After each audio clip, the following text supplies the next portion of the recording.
in my brain, when I'm like sticking up for myself and talking about it, it is a correcting, lecturing energy of Yeah. like, let me tell you. Yeah.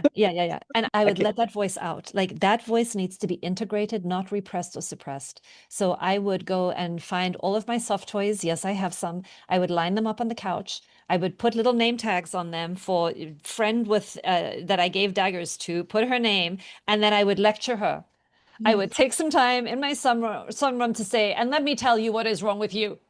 And I Yeah. would let that energy and that voice and all of that stuff come up into my consciousness and begin coming out and let the energy of it coming out. But that is an act of self-reclamation of me, of all of my parts, of allowing myself to be aligned and whole and coherent, allowing myself to know that I'm angry, to know that I could come in with violence, to know that if you want to fight me, I'm going to fight you and we're going to have this argument, but I'm not going to do it with the real person because I want to protect them from these energies.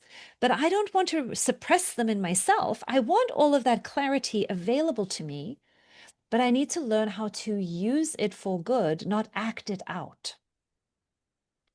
Yeah. So these are all good parts of you. They all deserve to be seen and heard and empathized with and validated. And then your very wise present moment self will look at all of the data and all of the material and say, now, what is the most strategic thing that is in alignment with my integrity and my values and who I want to be and what my intentions are? Now, what is the most effective path forward? Not right or wrong. What is going to be the most effective thing for the thing I'm trying to create more of? But there is a process to us getting there, and it does involve letting all the parts speak with all of their intensity. We're not trying to tone anything down. We're just trying to be choiceful at the end of it. How does that land on you? Thank you. That's very helpful.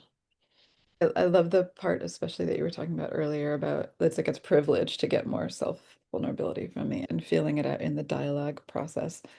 I think that fear comes up in me before the conversation around I have to get everything out. Like I'm the one bringing up this conversation. I'm the one who has an issue. It feels scary to me and softening it into this kind of dialogue form that's more open-ended is helpful.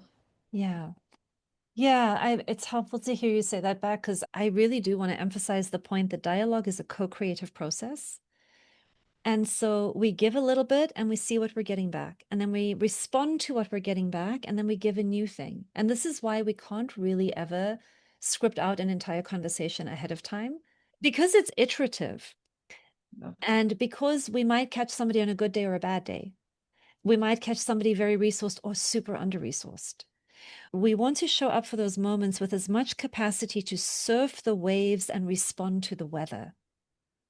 And that's partly why all of this behind the scenes work is really helpful to us because we're much more able in the moment to be responsive and attuned and adaptive and choiceful about, oh, yeah, I can see this is she's going into her shame and her defensiveness, and now she's going into her one-upping. And okay, so this is a point where I'm going to provide less vulnerability now because it's not likely to meet my needs. And so now I'm going to pivot.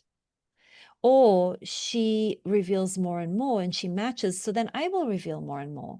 And then it's met with empathy and care and exploration. And then there's also some revealing from that. And oh, well, then I'll join you there. I'm going to match and respond to what is, because now we're figuring out what we each have capacity for. Mhm. So, really an important piece. And also, conversations can be done in 10 minutes over the course of 3 weeks, many times. It doesn't all have to happen at once.